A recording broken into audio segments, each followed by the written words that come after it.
আমাদের ত্রিপুরা রাজ্যের ৭৭তম জনশিক্ষা দিবস আর ৭৭ বছর পূর্ণ হয়েছে। এই ১৯৪৫ ইংরাজি ১৩৫৫ আমাদের রাজ্যের সেই সময়ের শিক্ষিত যুবক প্রয়াত কমরেড দশরথ হেমন্ত সুরন্য, বিদ্যা দেববর্মা, দীনেশ দেববর্মা সহ ওনারা ১১ জন এই সমিতি গঠন করেছিল। কারণ ১৮৪ জন রাজা রাজত্ব করেছে রাজ্যের মধ্যে। শেষ রাজা প্রয়াত বীর বিক্রম মাণিক্য বাহাদুরের কাছে আবেদন করেছে জনশিক্ষা আন্দোলনের নেতৃবৃন্দ, এই রাজ্যের মধ্যে বিশেষ করে গ্রাম পাহাড় এলাকায় ত্রিপুরা রাজ্যের মধ্যে কোনো স্কুল নেই, শিক্ষার কোনো সুযোগ নেই, যার ফলে বিশেষ করে উপজাতি অংশের বংশধররা অশিক্ষিত অবস্থায় বংশপরায়ণ তারা অতিক্রম করেছে।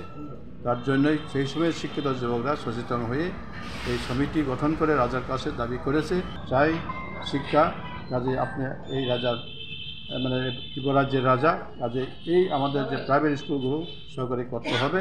সেই সময় ৪৮৮ স্কুল সমিতির উদ্যোগে প্রাইভেট স্কুল চালু করেছিল। শেষ পর্যন্ত রাজা শিক্ষামন্ত্রী ব্রাউন সাহেব ভিজিট করার পরে রাজি হয়েছে। কাজে সেই সময় থেকেই জনশিক্ষা আন্দোলনের যে ফসল হিসাবে এখনও আছে রাজ্যের মধ্যে। কাজে এই রাজ্য আমাদের ছোট রাজ্য, তবে শিক্ষার ক্ষেত্রে এখন অগ্রগতি চলছে। এর মধ্যে বিজেপি কেন্দ্র এবং রাজ্য সরকার যে শিক্ষাকে আবার এটা প্রাইভেট কাছে পৌঁছে দেওয়ার জন্য চেষ্টা করছে, মানে অলরেডি দিয়ে সাথে এটা গভর্নমেন্ট অর্ডার যে স্কুলগুলো প্রাইভেট করবে, মানে যেখানে এনজিও আছে তাদের হাতে তুলে দেবে। তাহলে সেই স্কুল আমাদের এই রাজ্যের ছেলেমেয়েরা, গরিব গরিব ছেলেমেয়েরা কী করে পড়াশোনা করবে, মাসে মাসে বেতন লাগবে। সরকার এইভাবেই এখন রাজ্যের মানুষের উপর চাপিয়ে দিচ্ছে। তার বিরুদ্ধে আমাদের আন্দোলন, আজকে এই জনশিক্ষা আন্দোলনের আমাদের এই দিবসে আমরা সফল করছি, এটাকে আমরা মানছি না। কাজেই এই সমস্ত প্রাইভেট যে তুলে দিয়েছে এনজিওর হাতে, এটা বন্ধ করতে হবে, বাতিল করতে হবে। এই আন্দোলন আগামী দিনে চলবে। কাজে ৭৭তম জনশিক্ষা দিবস যারা জন্ম দিয়েছিলেন, আজকে তাদের প্রতি আমরা শ্রদ্ধা নিবেদন করছি।